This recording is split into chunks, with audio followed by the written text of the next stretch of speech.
ನಮಸ್ತೆ ನೋಡುಗ್ರೆ, ನಾನು ಇವತ್ತು ತೋರಿಸ್ತಿರುವಂತ ರೈಡ್ ನಮ್ಮ ಉತ್ತರ ಕರ್ನಾಟಕದ ಸಹ್ಯಾದ್ರಿ ಕಪ್ಪತಗುಡ್ಡ. ಇದು ಗದಗ ಜಿಲ್ಲೆಯಲ್ಲಿದೆ.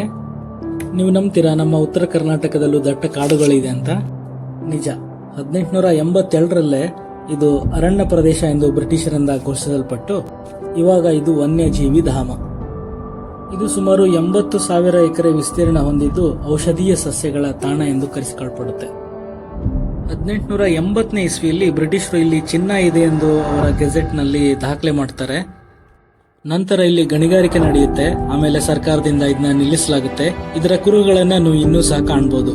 ಇದು ಕಂಪ್ಲೀಟ್ ಆಫ್ ರೋಡ್ ರೂಟು. ಇಲ್ಲಿ MTB ಓಡಿಸೋ ಮಜಾನೇ ಬೇರೆ, ತುಂಬಾ ಮಜಾ ಕೊಡುತ್ತೆ.